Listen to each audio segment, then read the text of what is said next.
ಎಲ್ಲರಿಗೂ ನಮಸ್ಕಾರ. ಈ ವಿಡಿಯೋದಲ್ಲಿ ಕಾಣುತ್ತಿರುವುದು ಇಬ್ರಾಹಿಂ ರೋಜಾ.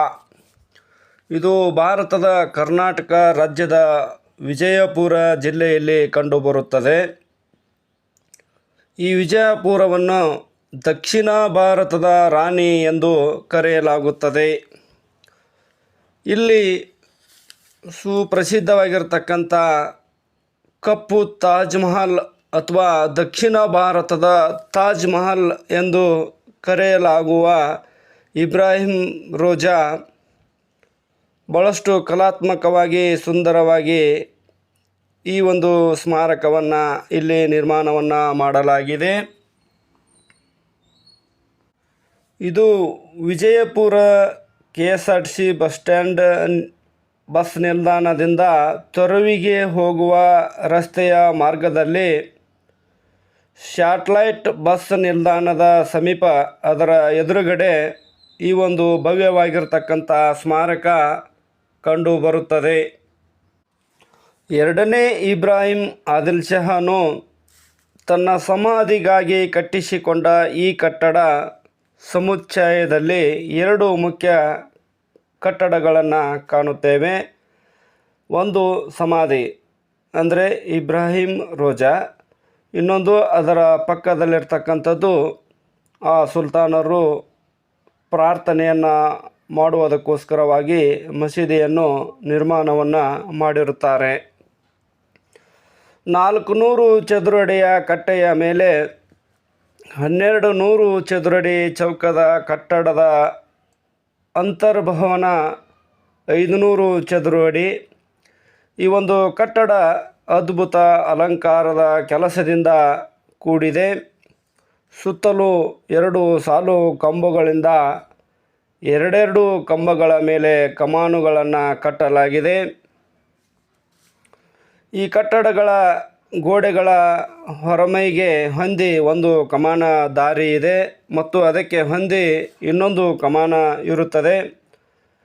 ಈ ಕಟ್ಟಡದ ಹೊರಗೋಡೆಯಲ್ಲಿ ಹೊರಮೈಲಲ್ಲಿ ಪವಿತ್ರ ಕುರಾನಿನಲ್ಲಿ ವಾಕ್ಯಗಳ ವಿಚಿತ್ರವಾಗಿರ್ತಕ್ಕಂಥ ಸುಂದರವಾದ ಕೆತ್ತನೆಯನ್ನು ಅಲಂಕಾರಿತವಾಗಿ ಆಕರ್ಷಣೀಯವಾಗಿ ನಾವು ನೋಡ್ಬೋದು. 4 ಗೋಡೆಗಳಲ್ಲಿ ಸಮಾನಾಂತರದ ಮೇಲೆ ಕಮಾನುಗಳುಳ್ಳ ಕಿಟಕಿಗಳನ್ನು ಮಾಡಿ ಅದರ ಮೇಲೆ ಸುಂದರವಾದ ಕೆತ್ತನೆಯ ಅಲಂಕಾರವನ್ನು ಮಾಡಿದ ಕಮಾನಾಕೃತಿಯ ಜಾಲಾಂಧ್ರಗಳನ್ನು ಅಲ್ಲಿ ಇರಿಸಲಾಗಿದೆ. ಈ 4 ಗೋಡೆಗಳ ಮಧ್ಯದಲ್ಲಿ ಇರುವ ಬಾಗಿಲ ಮತ್ತು ಕಿಟಕಿ ಹಾಗೆಯೇ ಅವುಗಳ ಮೇಲೆ ಜಾಲಾಂಧ್ರಗಳ ಮೂಲಕವಾಗಿ ಹೊರಗಿನಿಂದ ಒಳಗೆ ಬೀಳುವ ಮಂದ ಬೆಳಕಿನಲ್ಲಿ ಗೋರಿಗಳ ಸಾಲು ದೊಡ್ಡ ಕಟ್ಟಿದ ಕಲ್ಲಿನಿಂದ ಮಾಡಿದ್ದು, ಅಂದರೆ ದೊಡ್ಡ ದೊಡ್ಡ ಕಲ್ಲಿನಿಂದ ಆ ಗೋರಿಗಳ ಸಮಾಧಿಗಳನ್ನು ಇಲ್ಲಿ ಮಾಡಲಾಗಿದೆ. ಅವು 50 ಅಡಿ ಚೌಕಾಕಾರವಾಗಿ ಮತ್ತು ಸಪಾಟಾಗಿ ಯಾವುದೇ ದೃಶ್ಯಗಳಿಲ್ಲದೆ ಚಮತ್ಕಾರವಾಗಿ ಅವು ಆಕರ್ಷಣೀಯವಾಗಿ ಸಪಾಟಾಗಿ ಕಾಣುತ್ತವೆ. ಈ ಕಟ್ಟಡದಲ್ಲಿ ಮಾಡಿದ ಕೆತ್ತನೆಯ ಅಲಂಕಾರ ಭಾಳಷ್ಟು ಕಲಾತ್ಮಕವಾಗಿದೆ. ನೋಡುಗರ ಕಣ್ಣಿಗೆ ಭಾಳಷ್ಟು ಆಕರ್ಷಣೀಯವಾಗಿ ಆಶ್ಚರ್ಯವಾಗಿ ಕಾಣುತ್ತವೆ. ಇದರ ಬದಿಯ ಪ್ರಾರ್ಥನಾ ಮಂದಿರವನ್ನು ಕೂಡ ಅಷ್ಟೇ ಸುಂದರವಾಗಿ ಕಟ್ಟಲಾಗಿದೆ. ಇಲ್ಲಿ ಕಪ್ಪು ಕಲ್ಲಿನಲ್ಲಿ ನಿರ್ಮಿಸಲಾಗಿರ್ತಕ್ಕಂಥ ಕಟ್ಟಡಗಳ ಗಾತ್ರಗಳಲ್ಲಿ ದೊಡ್ಡದೇನೂ ಆಗಿರುವುದಿಲ್ಲ. ಆದರೂ ಕೂಡ ಅವುಗಳ ರಚನೆ, ತಂತ್ರ, ಅಲಂಕಾರ ಹಾಗೂ ಪರಿಪೂರ್ಣತೆಯಲ್ಲಿ ಈ ಒಂದು ಸ್ಮಾರಕಕ್ಕೆ ಸಾಟಿ ಇಲ್ಲ ಅಂಥೇಳಿ ಹೇಳ್ಬೋದು. ಈ ಇಬ್ರಾಹಿಂ ರೋಜಾದಲ್ಲಿರುವ ಗೋರಿಗಳು ಅಂದರೆ ಸಮಾಧಿಗಳು ಮುಖ್ಯವಾಗಿ ತನಗಾಗಿ ನಿರ್ಮಿಸಿಕೊಂಡಿರ್ತಕ್ಕಂಥ ಎರಡನೇ ಇಬ್ರಾಹಿಂ ಆದಿಲ್ ಶಾನ ಸಮಾಧಿ ಗೋರಿ ಇದೆ. ಆತನ ಹೆಂಡತಿ ತಾಜ್ ಸುಲ್ತಾನಳ ಗೋರಿ, ಆತನ ಮಗಳ ಗೋರಿ ಹಾಗೂ 2 ಗಂಡು ಮಕ್ಕಳ ಗೋರಿ ಹಾಗೂ ಆತನ ತಾಯಿ ಹಾಜಿ ಬಡೆ ಸಾಹೇಬಳ ಸಮಾಧಿಗಳು ಇಲ್ಲಿ ಕಂಡುಬರುತ್ತವೆ. ಈ ಸ್ಮಾರಕದ ದಕ್ಷಿಣ ಬಾಗಿಲಿನ ಮೇಲಿನ ಶಿಲಾಶಾಸನದಲ್ಲಿ ಹೇಳುವಂತೆ ತಾಜ್ ಸುಲ್ತಾನಳ ಮರಣ ಕ್ರಿಸ್ತಶಕ 1634ರಲ್ಲಿ, ಅಂದರೆ ಅವಳ ಗಂಡ ಇಬ್ರಾಹಿಂ ಸತ್ತ 8 ವರ್ಷಗಳ ಮೇಲೆ ಎಂದು ನಮೂದಿಸಲಾಗಿದೆ. ಈ ಕಟ್ಟಡದ ಪ್ರಧಾನ ಶಿಲ್ಪಿ ಮಲಿಕ್ ಸಂದಲ್ ಎಂದು ಹೇಳಬಹುದು. ಅಲ್ಲದೆ ಈ ಸಮಾಧಿ ಮಂದಿರದ ಒಟ್ಟು ವೆಚ್ಚ, ಅಂದರೆ ಇದನ್ನು ನಿರ್ಮಾಣವನ್ನು ಮಾಡಲಿಕ್ಕೆ ಎಷ್ಟು ಖರ್ಚಾಯ್ತಪ್ಪ ಅಂತಂದರೆ 1,50,900 ಹಂಸಗಳೆಂದು ನಮೂದಿಸಲಾಗಿದೆ. ಆಮೇಲೆ ದಕ್ಷಿಣ ದಿಕ್ಕಾಯಿತು. ಈಗ ಉತ್ತರ ದಿಕ್ಕಿನ ಬಾಗಿಲಿನ ಮೇಲಿನ ಇನ್ನೊಂದು ಶಿಲಾಶಾಸನ ಕಟ್ಟಡವನ್ನು ಬಾಯ್ತುಂಬ ಹೊಗಳುತ್ತದೆ. ಅಂದರೆ ಈ ಶಿಲಾಶಾಸನ ಈ ಕಟ್ಟಡವನ್ನು ಹೇಗೆ ನಿರ್ಮಾಣವನ್ನು ಮಾಡಿತು ಅಂಥೇಳಿ ವರ್ಣನಾತ್ಮಕವಾಗಿ ಅದರಲ್ಲಿ ವಿವರಣೆಯನ್ನು ಕೊಟ್ಟಿದ್ದಾರೆ.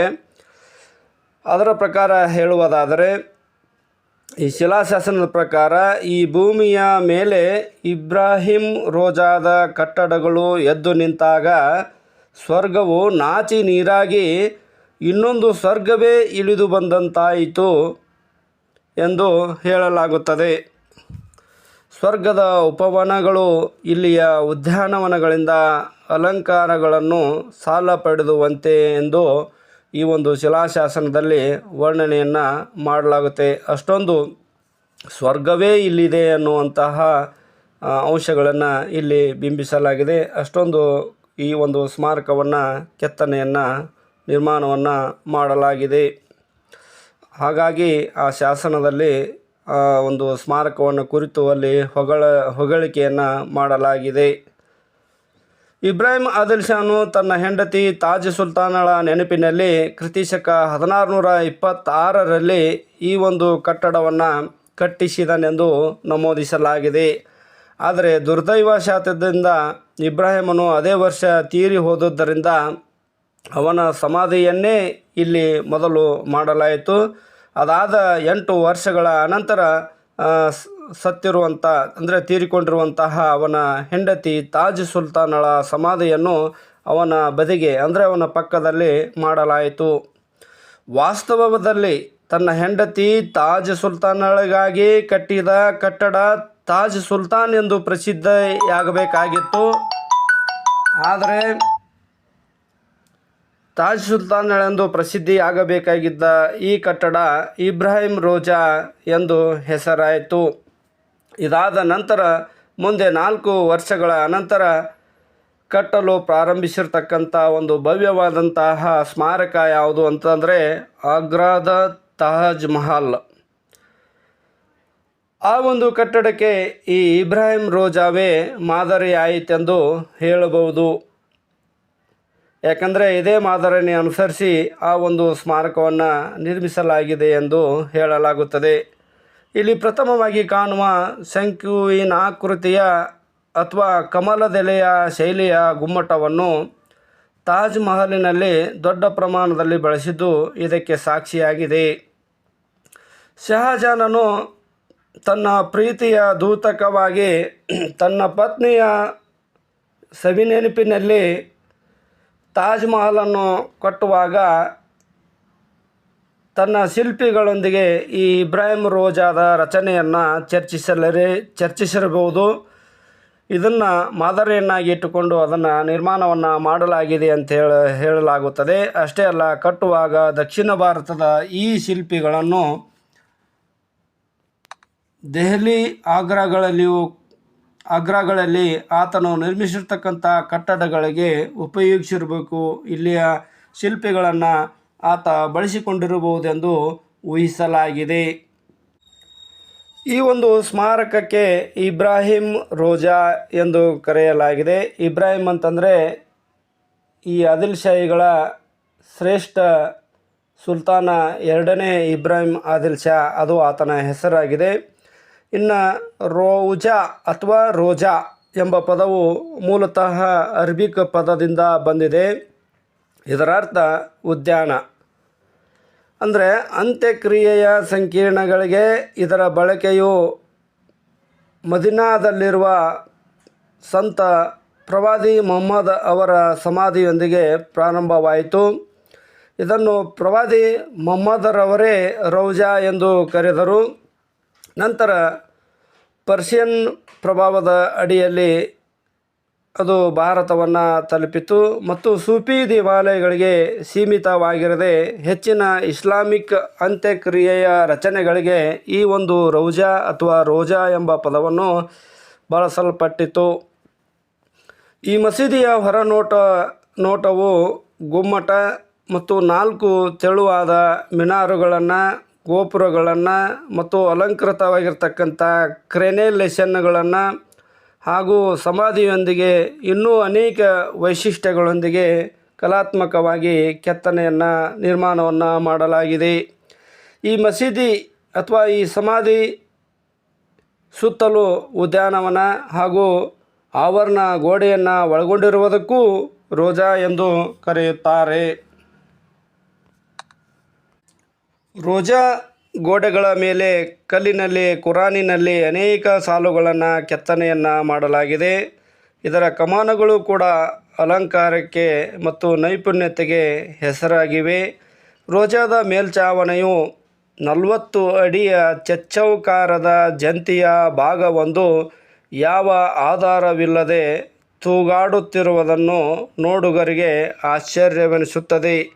ಅಂದರೆ ಗೋಳಗುಮ್ಮಟದಲ್ಲಿ ಯಾವ ರೀತಿಯಾಗಿ 7 ಬಾರಿ ಪ್ರತಿಧ್ವನಿ ಆಗುತ್ತದೆ ಎನ್ನುವುದಕ್ಕೆ ಅದು ಪ್ರಸಿದ್ಧಿಯನ್ನು ಪಡೆದುಕೊಂಡಿದೆಯೋ ಅದೇ ರೀತಿಯಾಗಿ ಈ ಇಬ್ರಾಹಿಂ ರೋಜಾದಲ್ಲಿ ಒಂದು ವಿಶೇಷತೆ ಏನಪ್ಪ ಅಂತಂದರೆ 40 ಅಡಿಯ ಚಚ್ಚೌಕಾರದ ಜಂತಿಯ ಭಾಗವೊಂದು ಯಾವುದೇ ಆಧಾರವಿಲ್ಲದೆ, ಅಂದರೆ ಯಾವುದೇ ಒಂದು ನಾವು ಸ್ಮಾರಕವನ್ನು, ಒಂದು ಕಟ್ಟಡವನ್ನು, ಒಂದು ನಿರ್ಮಾಣವನ್ನು ಮಾಡಬೇಕಾಗಿತ್ತು ಅಂದರೆ ಅದಕ್ಕೆ ನಾವು ಪಿಲ್ಲರ್ ಹಾಕ್ತಿರ್ತೇವೆ ಅಡ್ಡ, ಅಥವಾ ಒಂದು ಕಂಬವನ್ನು ನಿಲ್ಲಿಸ್ತಾ ಇದ್ದೇವೆ.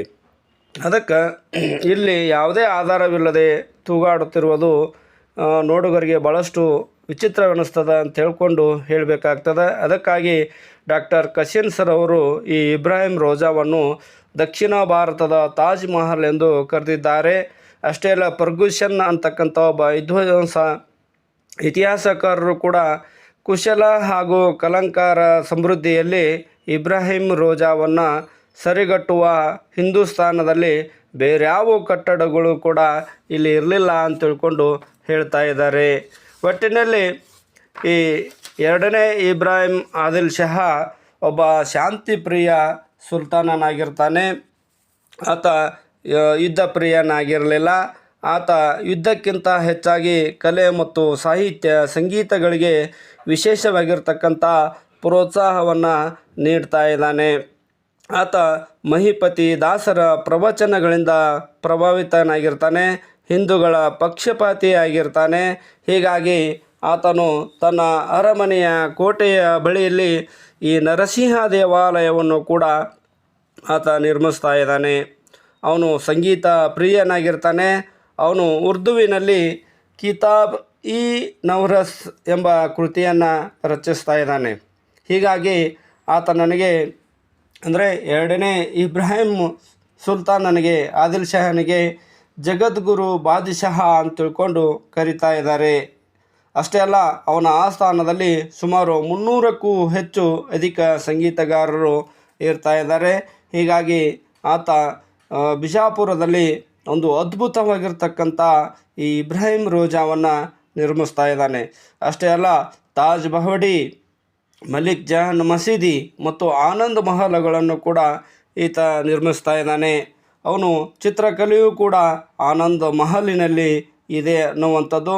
ಇವನ ಆಸ್ಥಾನದಲ್ಲಿ ಪೇರಿಸ್ತಾ ಮತ್ತು ಸಿರಾಜಿ ಅಂತಕ್ಕಂಥ ಒಬ್ಬ ಶ್ರೇಷ್ಠ ಇತಿಹಾಸಕಾರರು ಕೂಡ ಇದ್ದರು. ಮೆಡಸ್ ಟೇಲರ್ ಅಂತಕ್ಕಂಥವರು ಇಬ್ರಾಹಿಂ ಸುಲ್ತಾನ, ಅಂದರೆ 2ನೇ ಇಬ್ರಾಹಿಂ ಆದಿಲ್ ಶಹ ಬಿಜಾಪುರ ಸುಲ್ತಾನರಲ್ಲಿಯೇ ಆತ ಶ್ರೇಷ್ಠನಾಗಿದ್ದ ಮತ್ತು ಪ್ರಸಿದ್ಧನಾಗಿದ್ದ, ಗಣ್ಯನಾಗಿದ್ದ ಮತ್ತು ಸುಸಂಸ್ಕೃತನೂ ಕೂಡ ಆಗಿದ್ದನು ಅಂತ ತಿಳ್ಕೊಂಡು ಹೇಳ್ತಾ ಇದ್ದಾರೆ. ಈತ 1580ರಿಂದ ಹಿಡ್ಕೊಂಡು 1626ರವರೆಗೆ ಆಡಳಿತವನ್ನು ಮಾಡ್ತಾ ಇದ್ದಾನೆ. ವಿಜಾಪುರದಲ್ಲಿ ಈತ ಎಲ್ಲ ಸುಲ್ತಾನರುಗಳಿಗಿಂತ ಈತ ಒಬ್ಬ ಪ್ರಸಿದ್ಧ ಸುಲ್ತಾನನಾಗಿದ್ದ. ಈ 2ನೇ ಇಬ್ರಾಹಿಂ ಆದಿಲ್ ಶಹ ಅಂತ ತಿಳ್ಕೊಂಡು ಹೇಳ್ತಾ ಇದ್ದಾರೆ. ಅಂದರೆ ಇವನು ಅಧಿಕಾರಕ್ಕೆ ಬಂದಾಗ ಕೇವಲ 80 ವರ್ಷದ ಬಾಲಕನಾಗಿರ್ತಾನೆ, ಅಪ್ರಾಪ್ತ ವಯಸ್ಕನಾಗಿರ್ತಾನೆ. ಅದಕ್ಕೆ ಇವನ ಚಿಕ್ಕಮ್ಮ ಚಾಂದ್ ಬೀಬಿ ಅಂತಕ್ಕಂಥವಳು ಆಡಳಿತ ಸೂತ್ರವನ್ನು ಹಿಡಿದುಕೊಂಡು ಆಡಳಿತವನ್ನು ಮಾಡ್ತಾ ಇರ್ತಾಳೆ. ರಾಜ್ಯ ಪ್ರತಿನಿಧಿಗಳಾಗಿ ಕಮಲ್ ಖಾನ್, ಕಿಶ್ವರ್ ಖಾನ್ ಮತ್ತು ದಿಲ್ವರ್ ಖಾನರು ಕೂಡ ಈತನಿಗೆ ಆಡಳಿತದಲ್ಲಿ ಸಹಾಯಕರಾಗಿ ಕಾರ್ಯವನ್ನು ನಿರ್ವಹಿಸ್ತಾ ಇದ್ದಾರೆ.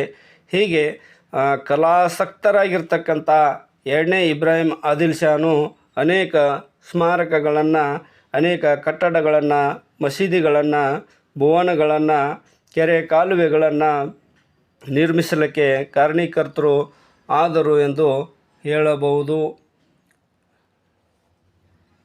ಎಲ್ಲರಿಗೂ ತುಂಬು ಹೃದಯದ ಧನ್ಯವಾದಗಳು. ದಯವಿಟ್ಟು ಎಲ್ಲರೂ ಸಂಪೂರ್ಣವಾಗಿ ಈ ಒಂದು ವಿಡಿಯೋವನ್ನು ವೀಕ್ಷಣೆಯನ್ನು ಮಾಡಿರಿ. ಹಾಗೆಯೇ ಕಮೆಂಟ್ಸ್ಗಳನ್ನು ಮಾಡಿರಿ. ಅದರ ಜೊತೆಯಲ್ಲಿ ಸಬ್ಸ್ಕ್ರೈಬನ್ನು ಕೂಡ ಮಾಡಬೇಕೆಂದು ಈ ಮೂಲಕ ವಿನಂತಿಸಿಕೊಳ್ಳಲಾಗಿದೆ.